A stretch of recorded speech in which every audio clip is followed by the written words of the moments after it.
এদিকে দক্ষিণ এশিয়ার দেশগুলোর জোট সার্ককে কার্যকর করার বিষয়ে তাগিদ দিয়েছেন প্রধান উপদেষ্টা।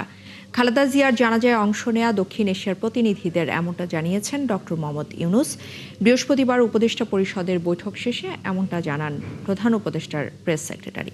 আর জনসম্মুখে ধূমপানের শাস্তি বাড়িয়ে ২,০০০ টাকা করেছে উপদেষ্টা পরিষদ, জানাচ্ছেন মামুন হুসাইন। অন্তর্বর্তী সরকারের প্রধান উপদেষ্টা অধ্যাপক ডক্টর মোহাম্মদ ইউনূসের সভাপতিত্বে বৃহস্পতিবার উপদেষ্টা পরিষদের বৈঠক অনুষ্ঠিত হয়েছে। বৈঠক শেষে বিকেলে ফরেন সার্ভিস একাডেমিতে সংবাদ সম্মেলন করা হয়।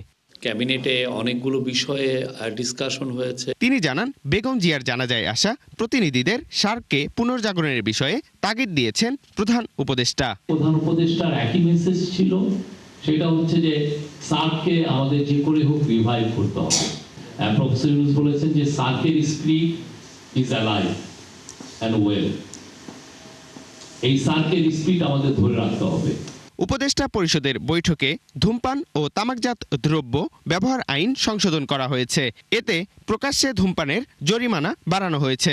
আইন প্রয়োগ জোরদার করা হয়েছে, জরিমানা ও কারাদণ্ড বৃদ্ধি করা হয়েছে, লাইসেন্স বাতিল ও মালামাল জব্দের বিধান রাখা হয়েছে।